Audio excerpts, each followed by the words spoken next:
Hey everybody, this is Morgan J. Ingram here, taking place of John Barrows, and today I'm going to talk about the 5 takeaways I got from Dreamforce and kind of what I learned and the things that were applicable to me. So before I go into that, Dreamforce was an incredible opportunity. It was really awesome. I learned a ton of stuff and a ton of new things. So it's kind of cool, hey, what's up, Robert? How you doing? It's kind of cool to kind of see what the industry's about, kind of see what's going on.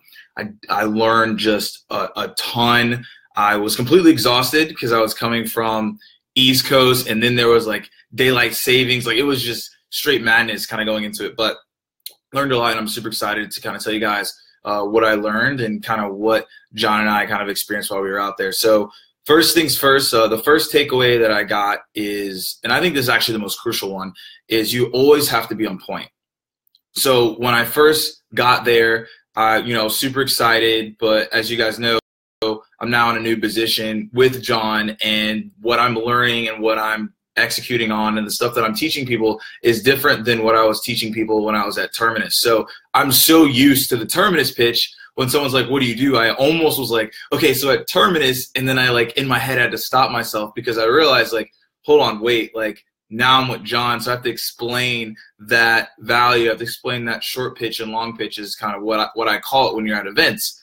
So that was kind of confusing for me at first because I introduced myself to someone and they're like, okay, what do you do? And I kind of stumbled, honestly, through the first kind of time me telling somebody because I wasn't ready to kind of display that message yet, to be completely honest. And so, but throughout the event, I realized you just have to be on point because you have no idea who you're going to meet. You have no idea who you're going to run in contact with. And so it was kind of like a flash for me to realize that, okay, I need to make sure every single time when I talk to somebody that I'm prepared and on point. So a couple of things that you can do to make sure that you're on point. I think one is to practice with other people. I think that's a really big thing is when you practice with other people, you talk to them and you chat with them, you can see, okay, this is what I need to say to people and this is what resonates. Another big thing that I did to make sure that I was on point later in the afternoon or later in that week is just going to someone that I knew and just said, hey, what are things that you run into with people, what turns you off, when they tell you what they do, and then what actually gets you involved. And so the thing that John and I talked about was attention grabbers. When you're talking to someone, what grabs the attention. So for John, it's, hey, I teach Salesforce how to sell. So we're in San Francisco. Salesforce has this massive building. When people hear that, okay, I want to engage the conversation. What exactly do you do? How do you teach Salesforce how to actually sell? So that's something that we kind of went back and forth on and tried to figure that out. Another thing that I kind of figured how to be on point is to always treat it as if you're, as a Super Bowl game or an NBA Finals game. It's kind of how I treated it. So when you think about the Super Bowl, these people are on point. They're ready to go. They're taking action and they're doing everything they can. Right? That's one point. And another thing is that the Super Bowl of tech industry or sales is Dreamforce. So you have to treat it as every person that I talk to, I got to be on point. I got to say the right things. I have to do this right because you just don't know what that's going to correlate, and you don't know what traction that's going to happen at the end of the day. And Robert also said ask questions. I think that's another good one as well. When you're trying to always be on point, you need to ask the right questions to someone, so then you can figure out where do you want to take this conversation, because you don't want the conversation to be about yourself. You want the conversation to be about them.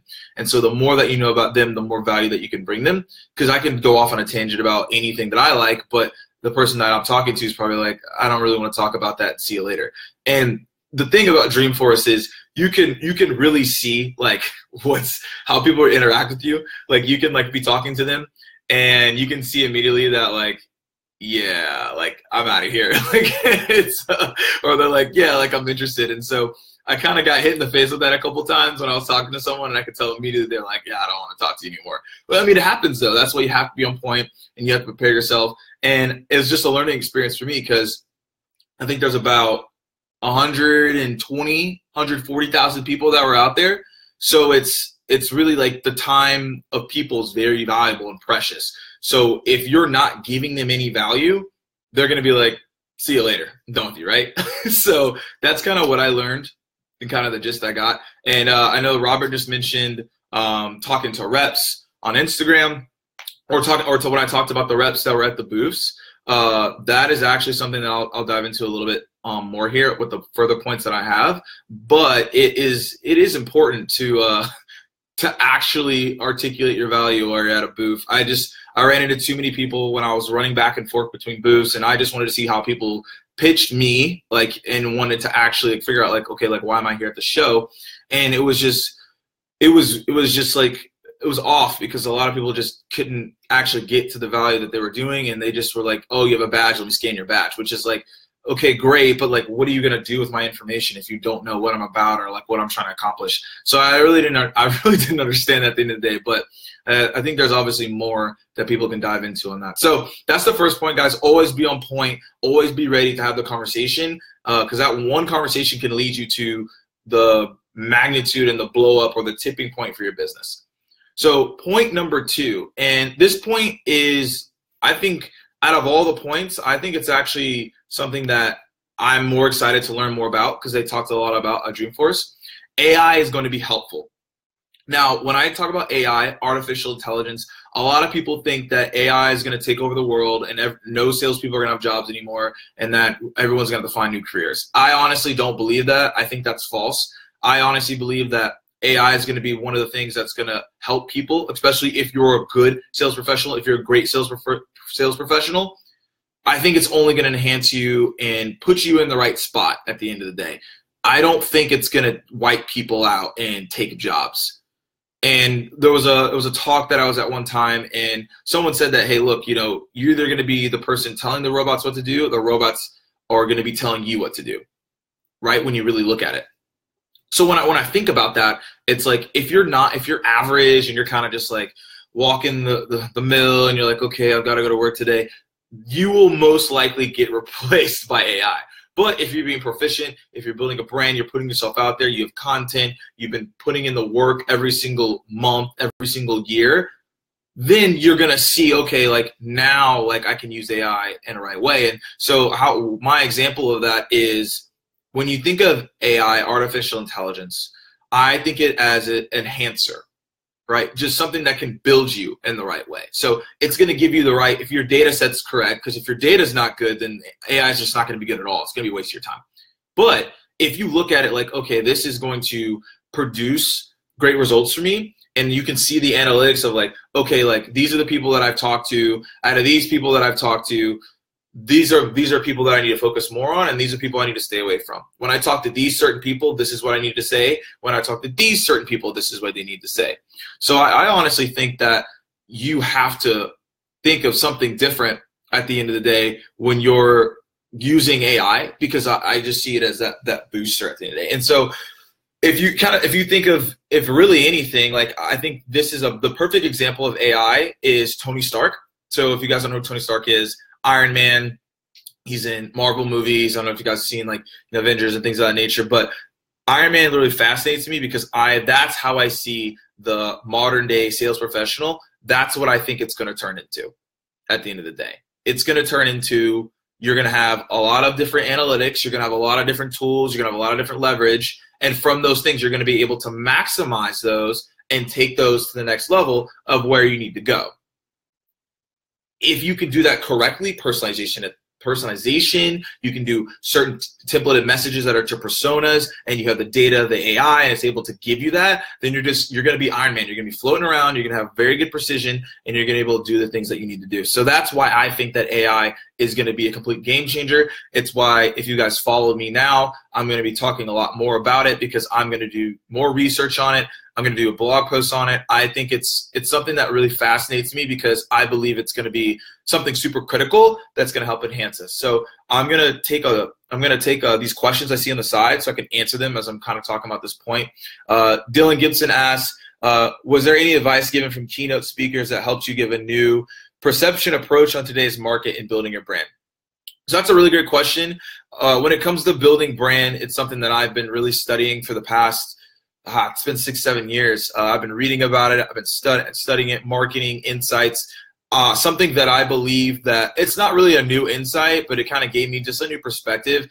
I think the more focus needs to be on video, but not just video in itself, like where you're just coming on screen, you're like, hey, this is what it is. I think video as in like real live experiences, like, hey, like this is what I did, this is my takeaway. It's kind of like what I was doing at Dreamforce. If you guys followed me, I see that that's going to be more of a building of the brand, because we're turning into a day and age where there's just so much noise, there's so much content. People want to see like what are people doing on a day-to-day basis, and like how are they accomplishing that, and like what takeaways are they getting. So my new perspective is I want to be able to get more in the weeds of what I'm doing, or I'm at an event, or I just did like a talk, or I just talked to somebody on the phone for 30 minutes and literally sitting down and be like, hey guys, like this is what I learned from this conversation. I just talked to, a CRO at a high growth company, and like this is what they're dealing with, and like this is what's going on. Or, hey, I just talked to a venture capitalist, and this is what he sees for the emergence of the growth in the industry. Or I talked to a female CEO, and this is what she thinks about women in tech and like where the tech industry is going. I feel like that's going to be something that's going to be different for brand building, because people are going to correlate and resonate more with stories than just, hey, like there's some content out there, which I think is important. You still want to give the value that you want to do. You still want to document what you've learned, but I think it's going to be more important that like we actually chronicle and actually sit there and be like, okay, like this is what I've learned from this conversation, and like this is what it's about. So I think that's kind of what I learned from different keynote speakers and perceptions. It's just more about being more personable and being more relatable. And this goes to the last point of kind of the AI. If you're a BDR and you're just doing cadence emails via SalesLoft, you will be replaced by AI. I agree with you 100%. If you come in the office and you have your cadence and you have your templates and you're just banging them out and you're like, see you later, you're definitely going to get replaced, and it would be your own fault. It would be your own fault at the end of the day. Like there are so many tools, there's so many resources, there's so much content out here that you can utilize at scale that you can actually be personable and you can actually make a difference. And it really doesn't take that long to be unique, and it's not that hard to kind of dive into those points. So to Brian's point and to that question, I honestly do believe, yes, if you do focus in on talking to different points and talking to different things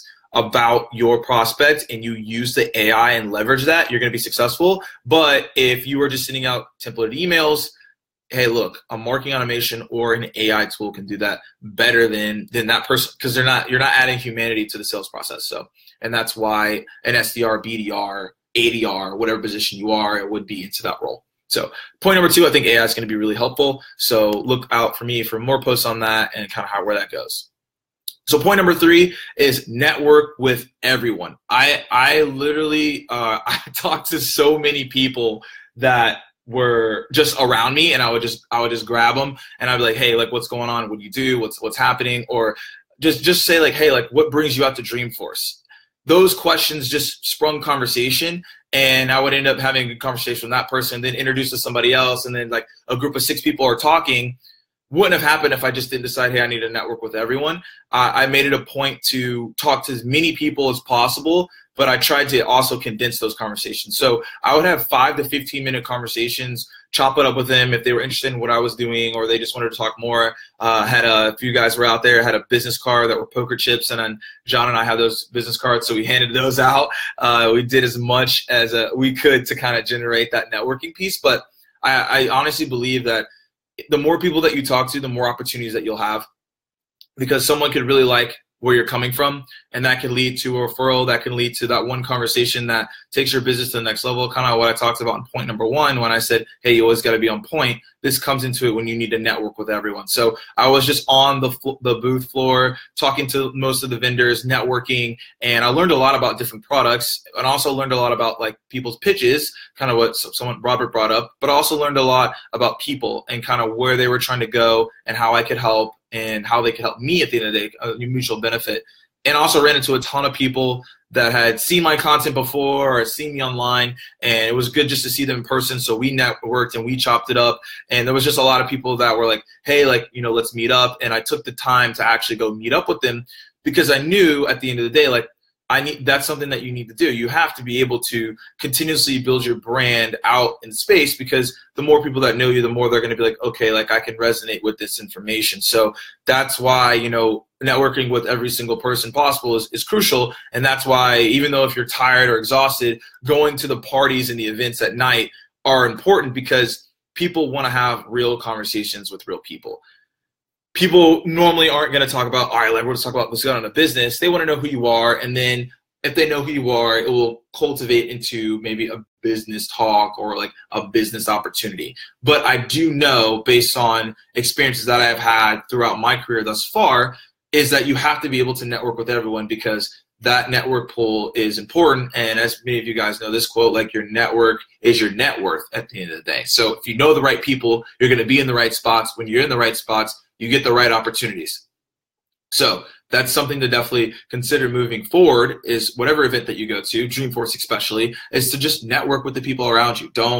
I think a lot of people will try to look for, obviously you want to find the job titles you're trying to go after and the companies that you have as, okay, these are the whales I'm trying to target, but it could be that one person that's sitting right next to you that could know that person that you're trying to get into that account, but you just didn't take the time to actually sit down and like have a conversation with that person. So I think that's where that comes into play, and something to actually like really consider and think about, because that's honestly what, everyone is trying to do. Meet the people that you want to meet and talk to the people that you want to talk to. And at Dreamforce, there was way too many opportunities to network with everybody. And I think that if you take that approach into Dreamforce, then you'll be set to go. And that's kind of the approach that I took. I would come into the event or the party or whatever, the happy hour that I was at, talk to people I needed to talk to, chop it up, business cards, let's have a conversation, let's dive deeper. What are your goals? What are my goals? Let's align, let's try to figure that out. And Mike just made a comment on cadence automates the heavy lifting, frees up time to be creative, unique, and strategic. Oh, and frees up time to keep dialing. So got to keep dialing as always. As you guys know, I love the phone. Most people don't. I do. I think it just makes things easier to translate into that selling time to get that meeting. But Mike does bring up a good point. It definitely automates the heavy lifting, but don't let it automate your entire workflow, right? Don't let it automate into the workflow and basically diminish kind of what's going on. You want to make sure that you can have the right value inside those messages and you're sending out to the right people and not wasting people's time and blowing up their inbox on something that's not even relatable. So that's point number 3, guys. Taking the time to network with everyone, because you honestly don't know who's going to help you get into that door that you've been trying to get into. So the next point is point number 4, which is be proactive. So this kind of goes, these points are hand in hand, because I feel at the end of the day they're all cohesive, but this kind of goes into the booth. So if you guys watch my Dreamforce diaries, I talked about where I went on the floor, and I went through every single booth lane first, and I didn't introduce myself, I didn't go up to any booths, and I just walked through, because I wanted to see who was actually gonna like be proactive and say like, hey, like come check out our product, or hey, come, let's talk. So only 5 people did that out of that maybe hundreds and thousands of companies that are actually in that booth floor. They actually like pulled me, wanted to talk to me, and actually chopped it up with me. And I was like, okay, that's great. And then I went to like select a booth that like the product looks cool, or they had some cool giveaway or cool swag, and I talked to them, and I saw like how proactive they were in their questions, or I just wanted to talk to them and they say, hey, this is what we do, and I was like, great. And then they were like, let me scan your badge, and I was like, okay, I don't understand, like that's not gonna be applicable for you at all. If you're just scanning a badge and you have no idea what I do, you're gonna spam 300 people and you're gonna get 0 responses, and you're literally gonna waste your marketing budget. It's just not gonna be helpful. I think another thing to realize when you're being proactive is if this is for like if you're director of sales, if you're director of sales development, or your director of marketing, whoever is handling the outreach or the proactiveness of the event, SDRs, BDRs, ADRs, LDRs, whatever your position is, whatever you're calling it in your company. When I was an SDR at Terminus, at Serious Decisions, we had a booth, and people came to the booth. That was great, but we wanted more. Our goal was to hit, I think, 100 scheduled opportunities between the both of us. So we were like, we need to hustle. Like, we got to get out here, right? So what we did is we decided to take a lap of the entire booth floor. So I took one way, my other friend took the other way, and we went to every single booth and introduced ourselves and we're like, hey, this is who I am. Like, and if they were a prospect, we probably went a little bit deeper to figure out how to set up a meeting. But because we proactively went to every single booth, there were people who went to that person's booth and they'd be like, yeah, this is what we do. This is what's going on. And they would be like, oh, wait, we're looking for a account-based marketing solution. Go to the Terminus booth. And because we had talked to every single sponsored booth at the show, they were sending us tons of people to talk to. So it became a lot easier to talk to certain people because they just came to us because we were being proactive at the booth. And I didn't see anyone really doing that at Dreamforce. I don't know why, but I think that if you're proactive and just pulling people into the booth, you're proactive in understanding what are the booths around me doing and helping them out so they help you out, it's going to be a win-win situation. And I didn't really see anyone really being proactive and even proactively asking me questions. I think there was only one guy. There was only one guy from one company who I think did the best job out of everyone. And he asked me the right questions. He asked me he really wanted to understand like what I was doing there. He wanted to understand about the business. Like he was actually like taking his time to really figure out like, what are you about? What are you trying to accomplish? And, I told him after, I was like, dude, you did the best job out of everyone that I've ran into. And then there were some people who just did a really bad job. They weren't proactive. They didn't ask me the right questions. They didn't even ask me if I've even seen the product before. And there were some companies I went to and I've used the product and they didn't even ask me the right questions. So I was like, how does that happen? But it's just because a lot of people just aren't proactive in what they're doing. They're just kind of floating by. They're like, I'm at this event. It's cool. But, I'm not really trying to do everything I can. And I feel like it's a misfire if you're at an event because there's just so many people that you're not going to be able to get through email and phone. They're too busy. And this is the time to really execute on that. So Lucas has a question. What do you think the line is between being proactive and being overly aggressive when talking to people walking by? I think if someone looks at your booth, I think it gives you permission to be proactive. So if someone walks by and they look at the booth, I'm going to look at them, and if we make eye contact, I'm engaging. That's just how it should be. And there was only, like I told you, there was only one person who did that. Oh, no, there was 5 people who did that, and it was like there was only one person who followed up on that opportunity and actually did really well. So when you really think about that, you need to figure out what are the triggers to actually engage somebody and not just let people come to your booth because that's more of an inbound approach. It's waiting. I'm just a person that, hey, look, let's just go out and make it happen. Let's go out and get it and not wait on people. And that's how you be proactive in your approach to actually going up to someone and being like, hey, what do you do? What are you trying to accomplish? Like, why are you at Dreamforce? And figuring out why they're actually at Dreamforce and then correlating and translating that into what your company does, providing that solution, and then moving forward, helping them in the direction that they need to go into. Because if you're not doing that, you're going to miss on a multitude of opportunities that you could have. And I know that when we, as a team of SDRs, when we were at Serious Decisions, we got so much traction to our booth because we were proactively going out and pulling people to our booth and trying to figure out if account-based marketing was something on their radar, which, it still is. At the time, it was a buzzword. It's hot. People want to learn more about it. So we knew we had that leverage point to be proactive. But if you're not proactive, you're not going to know. And I just saw a lot of people not being proactive and really sitting around at the booth, not doing anything. And I was like, you guys are wasting so much valuable time because there's thousands of people here and you got to utilize that. And I think it's the same thing when you're at events, when you're at these parties, when you're even at these trade shows like Dreamforce, being proactive, talking to people and making the most out of it because most people will not get the chance again. You may not sponsor next year. You may not be able to make it to this event. Something may happen in your life where you may not be able to be here. So it's like use the time that you have and maximize it.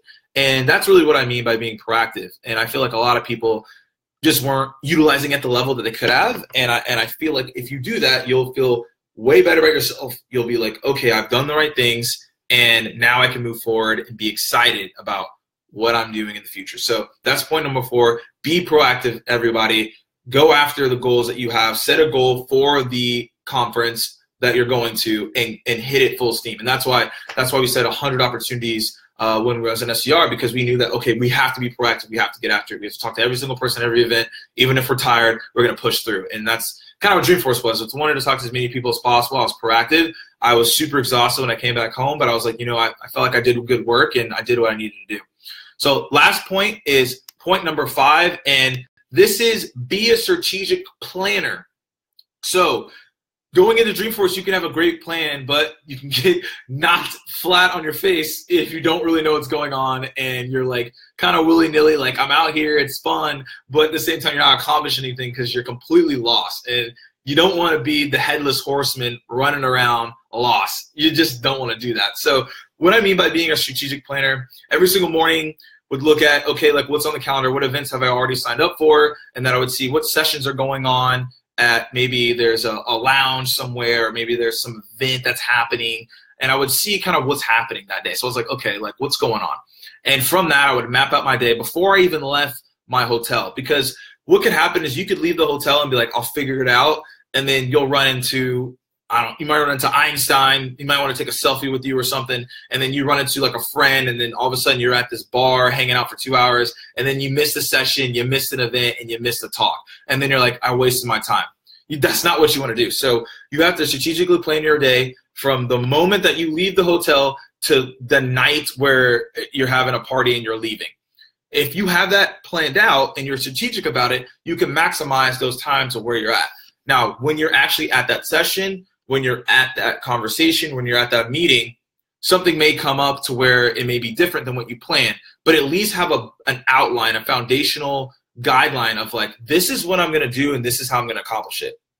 So when you really think about that, you're going to be more suited to go after it. You're going to be more comfortable about what you're doing, and you're not going to be running around lost, and you're not going to look lost. If you look like you have a plan, people are going to be more confident in you, and you're going to be more confident in yourself in the conversations that you're going into.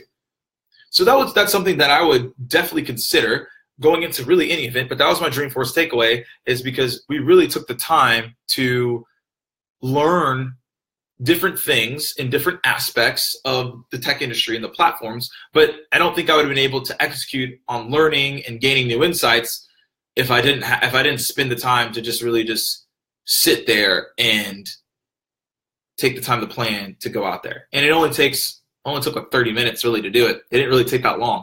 But once you have that, you're not worried for the rest of the day. And that really goes into anything. I organize my day as much as I can. So I know, hey, look, I know what's going on today. I know what's going on tomorrow. It's on the calendar. And I'm not waking up like, oh, what do I need to do today? And then I waste like an hour trying to figure out what I need to do. Because that's just a waste of your time and everyone else's time. Dylan's got another question. Did you come across any new tech platforms we should take time to research?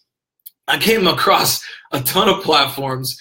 And there was nothing that stood out to me, and I was like, oh my, this is going to take over. But there was just some platforms that were cool for what they did, but there was like when I really look back at it, there was no platforms that I'd be like, yeah, take the time to go research this. The things that I learned were there are topics that you should consider. So like AI is a topic. I think virtual reality, that's something you need to look into. Like that's going to be super important. I think coaching and training is another topic that came up a lot, but there's a lot of platforms that kind of do the same thing. So there really wasn't a platform that I was like, this is different. I've never seen this before.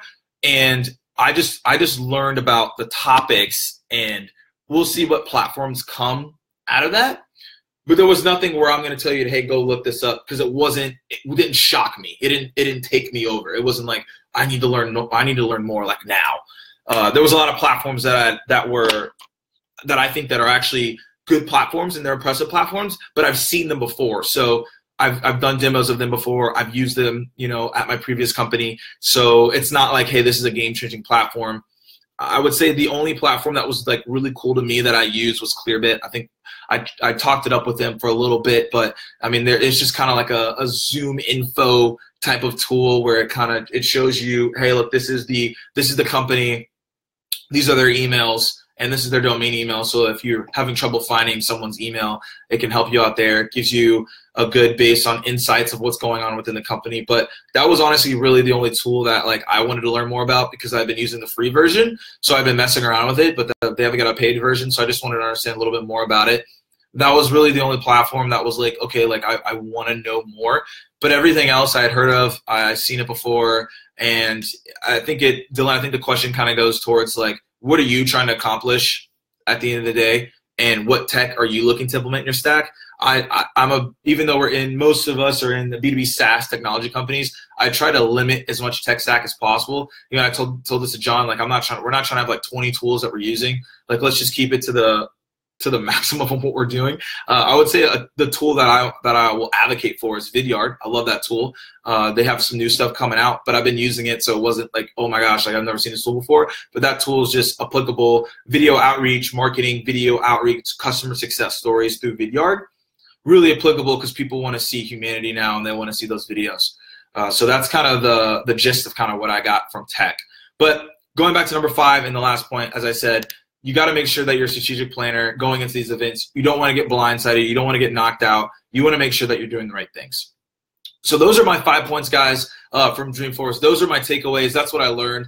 It was a super exciting time. It was a super exhausting time.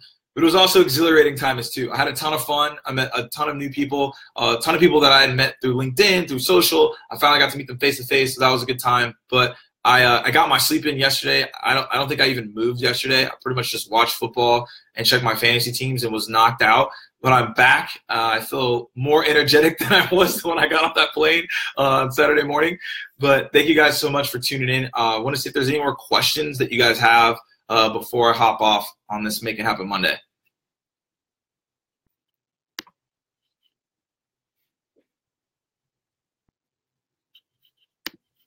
Cool. Awesome. So doesn't look like there's any more questions coming in. I appreciate you guys tuning in to Make It Happen Monday, and to John for letting me take this over. Hope that you guys learned a lot about Dreamforce takeaways I got from my first one. So if you are going into your first one, maybe they align with the same recap that I had. Going to be writing kind of like a little blog about this on kind of what I learned, and looking forward to engage with you guys more. And I hope that you guys have a great rest of your day. Keep dialing.